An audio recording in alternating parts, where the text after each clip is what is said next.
Assalamualaikum warahmatullahi wabarakatuh. Salam sejahtera dan semoga selalu dalam lindungan Allah Subhanahu wa taala.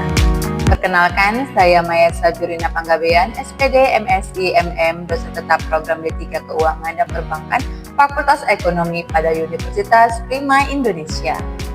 Saat ini saya dalam proses mengikuti sertifikasi dosen gelombang 1 yang diselenggarakan oleh Kemendikti-Saintek tahun 2025. Saya akan melakukan penyusunan dokumen pernyataan diri dosen dalam unjuk kerja Tridharma Perguruan Tinggi atau PDD UKT-PT. Pada kesempatan ini saya akan memaparkan salah satu mata kuliah yang saya ampuh, yaitu Manajemen Keuangan 2. Saya mengajar mata kuliah Manajemen Keuangan 2 pada semester genap tahun 2024-2025 dengan bobot 3 SKS. Perkuliahan Manajemen Keuangan 2 dilakukan secara tatap muka dan juga menggunakan Learning Management System SPADA yang saat ini digunakan di Universitas Prima Indonesia.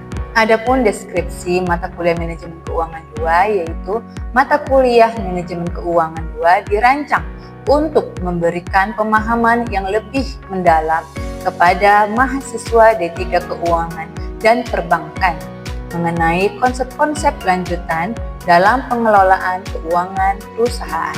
Melalui mata kuliah ini, mahasiswa akan mempelajari bagaimana perusahaan mengambil keputusan pendanaan jangka panjang dan jangka pendek, kebijakan dividen, manajemen modal kerja, hingga perencanaan kebutuhan modal. Mahasiswa juga akan dibekali kemampuan menganalisis berbagai alternatif sumber pembiayaan, mengukur risiko dan imbal hasil, serta memahami struktur modal yang optimal untuk mendukung keberlanjutan dan pertumbuhan usaha. Selain teori, mahasiswa juga akan diarahkan untuk mampu mengaplikasikan konsep-konsep tersebut melalui studi kasus dan latihan perhitungan yang relevan dengan praktik di dunia industri keuangan dan perbankan. Diharapkan setelah menyelesaikan mata kuliah ini, mahasiswa memiliki bekal pengetahuan dan keterampilan praktis yang dapat mendukung pengambilan keputusan keuangan secara tepat dalam lingkungan pekerjaan mereka di masa depan. Adapun topik yang dibahas dalam mata kuliah Manajemen Keuangan 2 meliputi pembiayaan jangka pendek, pembiayaan jangka panjang, biaya modal, saham dan obligasi, leverage, financing mix, kebijakan dividen, manajemen risiko, leasing, break-even point, merger, dan akuisisi.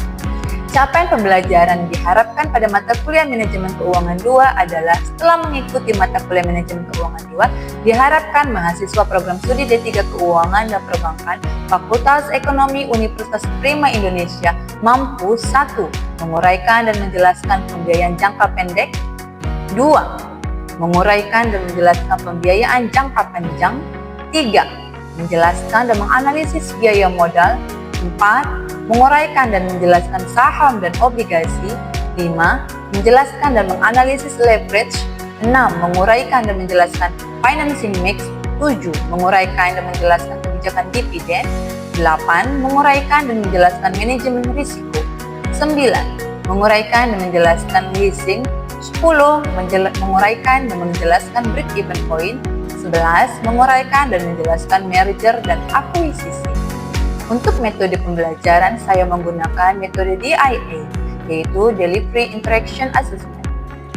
Metode delivery bagaimana cara saya menyampaikan materi kepada mahasiswa. Saya menggunakan metode ceramah dan metode case study. Untuk metode ceramah, saya menggunakan slide presentasi untuk menyampaikan materi yang saya ajarkan. Dan untuk metode case study, saya memberikan sebuah kasus untuk dianalisis bersama dengan mahasiswa. Lalu, saya juga menggunakan Learning Management System yaitu SPADA yang saat ini digunakan di Universitas Prima Indonesia. Dari SPADA tersebut, saya akan mengunggah materi yang bisa diakses oleh mahasiswa kapanpun dan dimanapun. Lalu yang kedua adalah metode interaction, yaitu bagaimana cara saya untuk berkomunikasi dan berinteraksi dengan mahasiswa. Saya menggunakan dua cara, yaitu menggunakan WhatsApp group dan juga menggunakan SPADA. Untuk media WhatsApp Group, saya menggunakan media tersebut untuk bisa berdiskusi terkait materi dengan mahasiswa di luar jam perkuliahan, dan untuk sepadan digunakan juga untuk berdiskusi dan memberikan feedback atau masukan terhadap proyek-proyek yang dilakukan mahasiswa. Yang ketiga, untuk metode assessment adalah bagaimana cara saya untuk memberikan penilaian terhadap mahasiswa.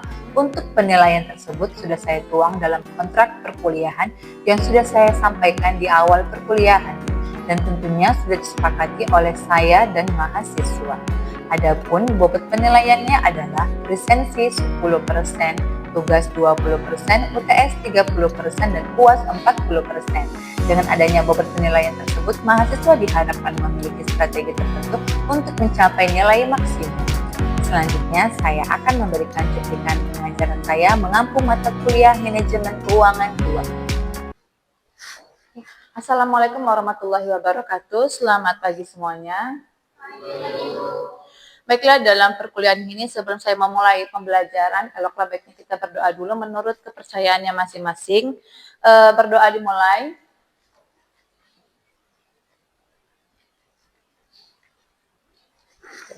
Berdoa selesai. Topik kita kali ini adalah mengenai pembiayaan jangka pendek, ya. Pembiayaan jangka pendek. Sebelum kita memasuki pembiayaan jangka pendek, eloklah saya akan bertanya dulu, apa itu pembiayaan jangka pendek?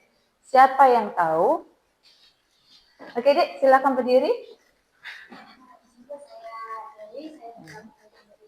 Pembiayaan jangka pendek itu adalah pembiayaan yang jangkanya lebih singkat. Oke, iya benar. Pembiayaan jangka pendek adalah, silakan duduk. Terima kasih. Pembiayaan jangka pendek, temannya tadi menjawab pembiayaan jangka pendek adalah jenis pembiayaan yang jangka waktunya singkat. Oke. Untuk lebih paham lagi, saya akan jelaskan dengan memasuki slide selanjutnya, yaitu apa itu pembiayaan jangka pendek, yaitu jenis pembiayaan di mana jangka waktunya lebih kurang dari 1 tahun. Atau lebih tepatnya tidak mencapai 12 bulan. Jadi sangat singkat, kurang dari 1 tahun gitu ya. Nah, apa pembiayaan jangka pendek? Jenis pembiayaan yang digunakan untuk membiayai kebutuhan modal kerja. Apa itu kebutuhan modal kerja? Kebutuhan modal kerja itu bisa seperti pembelian bahan baku, kemudian biaya upah tenaga kerja, atau biaya utilitas. Apa itu, Bu, biaya utilitas? Biaya air, listrik, gas, dan sebagainya. Ada lagi namanya biaya kebutuhan operasional perusahaan. Nah, jadi biaya modal kerja inilah yang akan dipenuhi. Nah, ini masuk ke dalam pembiayaan jangka pendek. Karena memang itu suatu kebutuhan memang akan rutin dijalankan gitu ya. Nah, kemudian tujuannya apa? Tujuannya adalah untuk membiayai kebutuhan. Kemudian seperti modal kerja, persediaan atau piutang, sama seperti saya jelaskan tadi sebelumnya. Ya kan? Nah, sifatnya apa? Sifatnya berupa pinjaman kredit dan atau fasilitas keuangan lainnya. Sampai di sini paham? Paham ya? Oke, kita lanjut ke slide selanjutnya. Karakteristik pembiayaan jangka pendek. Pastinya apa? Karena pembiayaan jangka pendek pastinya sifatnya apa? Jangka waktunya sangat singkat. Maka bentuk pembiayaan jangka waktu pengembalian singkat biasanya kurang dari 1 tahun. Ya, bisa dia 3 bulan, bisa dia 6 bulan, atau bisa 9 bulan. Intinya adalah kurang dari 1 tahun. Modal kerja. Pembiayaan jangka pendek digunakan untuk membiayai modal kerja, pembelian bahan baku, atau pembayaran gaji atau biaya operasional lainnya. Nah ya, biaya operasional seperti biaya utilitas, ya, seperti air, listrik, gas. Nah, itu kebutuhan yang memang harus dikeluarkan oleh perusahaan. Nah, 3 sumber dana. Nah, sumber dana ini berasal dari mana? Bisa berasal dari bank atau lembaga keuangan lainnya, atau bisa jadi dari supplier. Paham kira-kira? Ya kan, kita kan perlu tahu ya sumber dana ini berasal dari mana, gitu ya. Oke.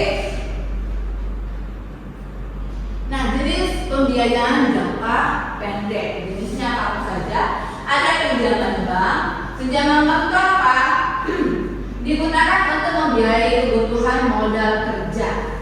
Ya kan? Yang kedua, fasilitas kredit. Fasilitas kredit seperti kredit modal kerja, kredit perkantoran, dan dapat digunakan untuk membiayai kebutuhan jangka pendek.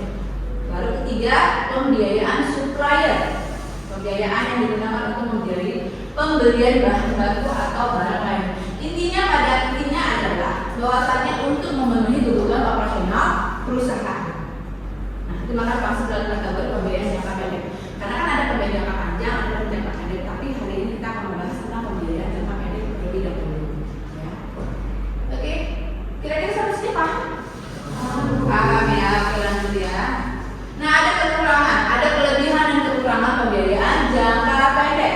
Yang pertama adalah fleksibilitas. Apa itu?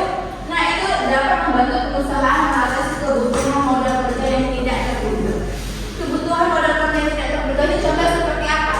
Contohnya seperti perubahan permintaan akan pasar. Kita tidak tahu apa yang akan terjadi kemudian hari, benar kan? Jadi seperti kita kalau mau jalan-jalan, kita tidak tahu kan apa yang terjadi, bisa saja kita memang kehilangan uang, kecurian, malingan, sehingga kita mau beli makanan, uangnya nggak ada, benar kan? Sama ini perubahan akan permintaan pasar. Kita tidak tahu permintaan pasar di kemudian hari apakah akan melonjak atau akan menurun. Maka dia masuk kategori kebutuhan kerja yang tidak terduga. Sampai sini paham? Paham. Ada lagi satu lagi yaitu perubahan yang tidak terduga, itu salah satunya itu kegagalan produksi. Gitu ya.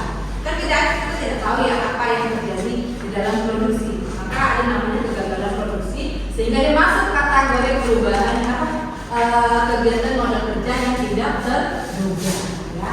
Nah, kedua adalah biaya yang relatif rendah. Biaya yang relatif rendah dibandingkan dengan pembiayaan jangka panjang. Tentu biaya yang dikeluarkan tidak akan banyak, karena kalau jangka pendek itu cuma 1 tahun. Kalau jangka panjang itu kan bisa sampai 5 sampai 10 tahun. Tentu biaya yang akan dikeluarkan oleh perusahaan itu juga akan semakin banyak mengingat jangka waktunya yang pendek atau panjang. Paham kira-kira? Paham ya, kita lanjut ke slide selanjutnya. Nah, ini masuk kepada kekurangan pembiayaan jangka pendek. Kekurangannya adalah risiko refinancing. Risiko refinancing ini adalah risiko di mana jika perusahaan tidak mampu membayar pinjaman pada saat jatuh tempo. Gitu. Misal kamu tanggal 25, nah tapi di tanggal 25 jatuh tempo itu perusahaan tidak mampu membayar, ya kan? Maka akan bertambah lagi kan dana yang akan dikembalikan selain daripada bunga. Ya kan ada pinjaman pokok, ada lagi biaya bunga dari pinjaman. Kalau kita terlambat bayar bagaimana? Ada biaya denda. Nah, semakin kita lama membayar atau menunda membayar, maka akan semakin bertambah pula dana yang akan kita keluarkan. Ya kan? Itu namanya masuk dalam kategori risiko refinancing. Paham? Paham. Oke. Nah, kedua, biaya yang tinggi jika tidak dibayar. Tadi seperti saya bilang, yang saya jelaskan sebelumnya.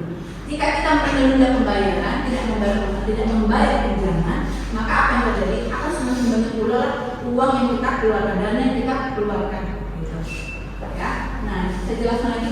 Jika perusahaan tidak dapat kembali pinjaman jangka pendek, biaya yang timbul dapat menjadi sangat tinggi, seperti yang saya jelaskan tadi sebelumnya. Oke? Paham ya? Kita lanjut lagi ke slide selanjutnya, yaitu penggunaan pembiayaan jangka pendek. Nah, penggunaannya itu adalah membiayai modal kerja sama tadi. Membiayai modal kerja, kalau udah kata modal kerja, maka kita harus ingat membiayai modal kerja adalah sama kita melakukan biaya untuk membeli pembelian bahan baku. Kedua, ada biaya utilitas. Kemudian ada yang namanya pembayaran biaya gaji, upah atau karyawan. Kemudian ada lagi namanya pembiayaan untuk kebutuhan operasional perusahaan. Oke, masuk lanjut ke mengatasi kebutuhan tidak terduga. Sama tadi yang seperti saya jelaskan. Kebutuhan tidak terduga, kebutuhan seperti perubahan permintaan pasar sama adanya kegagalan produksi. Itu salah satu masuk ke dalam kategori kebutuhan yang tidak terduga. Paham? Paham ya? Paham. Oke, kita lanjut ke pada kesimpulan. Ya, kalau tidak ada pertanyaan, maka kita masuk kepada kesimpulan.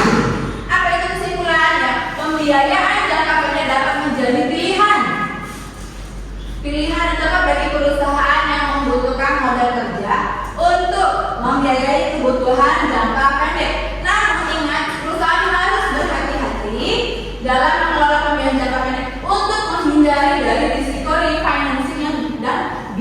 biaya yang tinggi. Sampai pada kesimpulan ini, apakah semuanya sudah paham? Paham? Ada yang bertanya? Oke, ayo disilakan berdiri. Oke, refinancing ya, ada kata kalimat sendiri refinancing. Apa refinancing? Finance itu apa? Keuangan. Kalau refinancing berarti ada pinjaman ulang ya kan?